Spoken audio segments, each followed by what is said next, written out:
Alright, this is Bitcoin Rebuttal Part 2. This video is in response to a video by Nielsio, I believe, and his Bitcoin hating video, his second Part 2, uploaded yesterday, I believe, where he pretty much says Bitcoins are horrible, don't use them. This is a rebuttal to that and explains why some of his arguments are incorrect. So, and essentially, the guy's a good guy. He just misses a few points, unlike some of the commentators on my video who can't string a logical sentence together.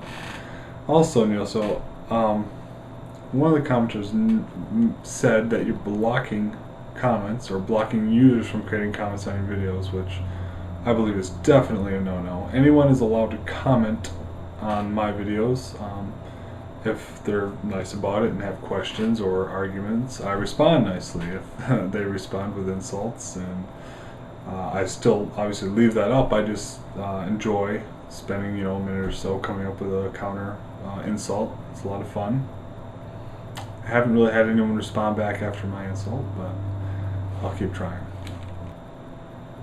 Alright, so now to talk about the video itself. Nielsio starts out by explaining bartering and how bartering works using apples and oranges, the whole grade school thing. And then he works his way up to gold, where he says gold has unique physical characteristics and properties that make it valuable, such as it's malleable, it looks nice, I guess, it can be made into coins, etc. So gold is a commodity like apples or oranges, etc. So, which he is saying that everyone will want to use gold. Simple enough stuff. That's the basic start of it. And then he says dollars are essentially just a piece of paper. What are the end users? Which I guess is I don't like the term. It essentially means who is going to physically consume or use that product in a way that is beneficial to them. And he says, well, it's not great, but the taxpayers are the end users of this because they have to pay their taxes in dollars. So he says the dollars are backed by the government, which essentially is backed by all the people saying, we want this to be our currency.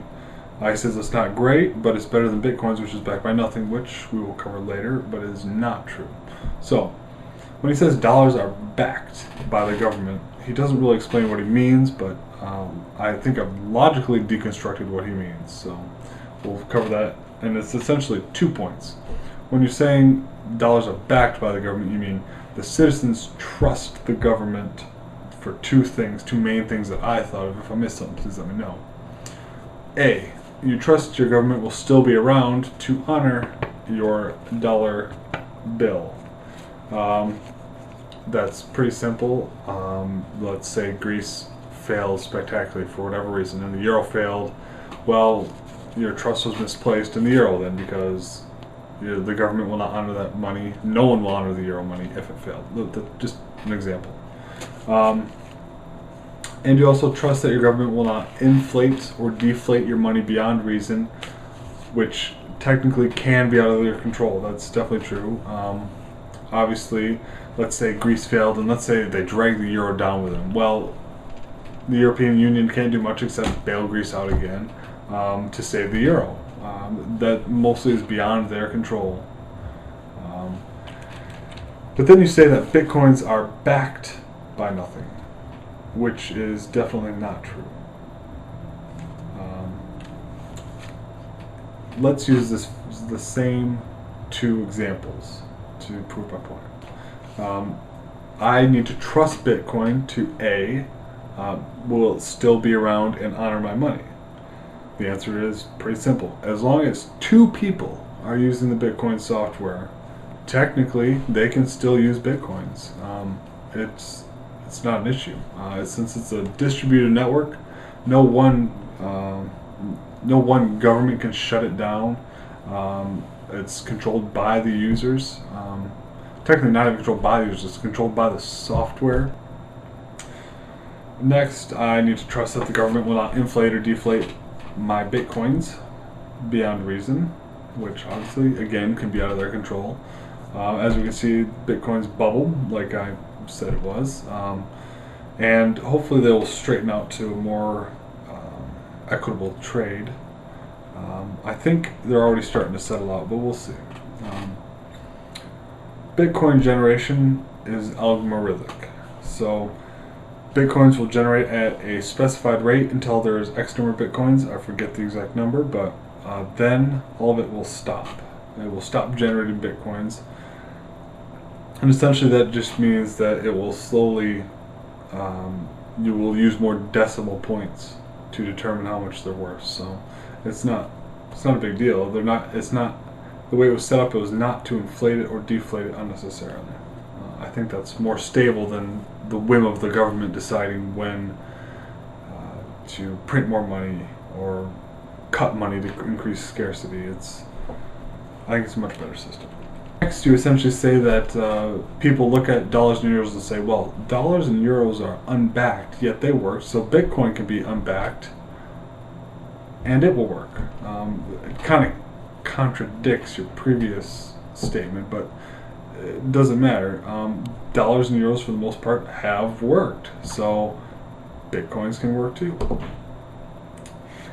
Next, you go into a money laundering thing, and you say that dollars are still the currency, Bitcoins are just a money laundering to get what you need anonymously. Two things to that. Bitcoins are, according to Wiktionary, the currency definition is money or other item used to facilitate transactions. Well, I would call Bitcoin another item to facilitate transactions. Secondly, using your example, technically, using dollar bills is money laundering as well. Here is how that works. Dollar bills are essentially given to you in exchange for a good or a service that you provide. You then use that dollar to go purchase a good or a service that someone else provides. So essentially what's happening when you boil it down is that you are exchanging your goods and services that you perform for someone else's goods or services. Essentially bartering. But the dollar is a store of value. It stores value and everyone accepts it. So essentially, instead of just going up to someone saying, I can do computer work.